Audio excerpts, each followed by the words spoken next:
The story I want to share with you today is about one of my favorite things, hockey. I love hockey. I always have. I've been playing hockey since shortly after I could walk, and according to my parents, one of my first words was Zamboni. And when I was in 9th grade, I played for the best team that I could for my grade. I was on cloud 9. It was the best. But when I was in 10th grade, I ended up getting cut from my high school team, and I was absolutely crushed. Hockey was my life, and it kind of became my identity. If I wasn't a hockey player, then who was I? So when I didn't make the team, I wasn't sure who I was anymore. I pulled back from my friends who made the team, and I became super isolated for the rest of that year.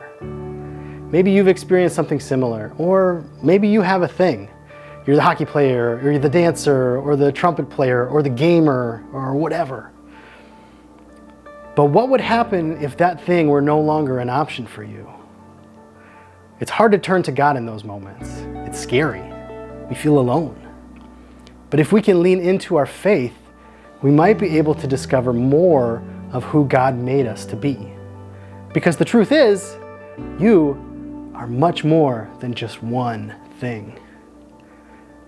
The Bible tells us that God gives each person gifts to make the world a better place. Now, my gifts may not be the same as your gifts, because God gives each of us different gifts so that when we put them all together, the world can flourish. Now, when I got cut from that hockey team, I was definitely sad for a while. But eventually, I started to explore other things.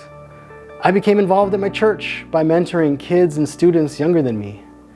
I got involved in video production at my school, and I taught myself how to play the guitar. New things that I wasn't even thinking about when I was playing hockey. And let me be clear, hockey isn't bad.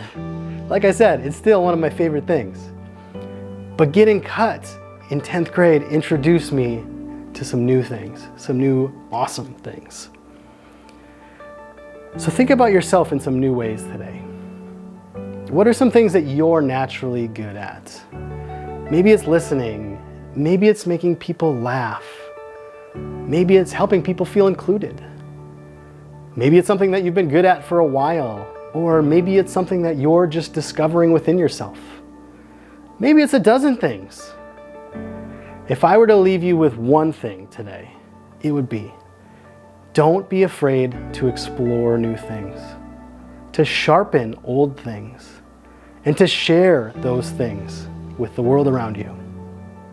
We all have gifts, and all gifts are needed to make this world a better place.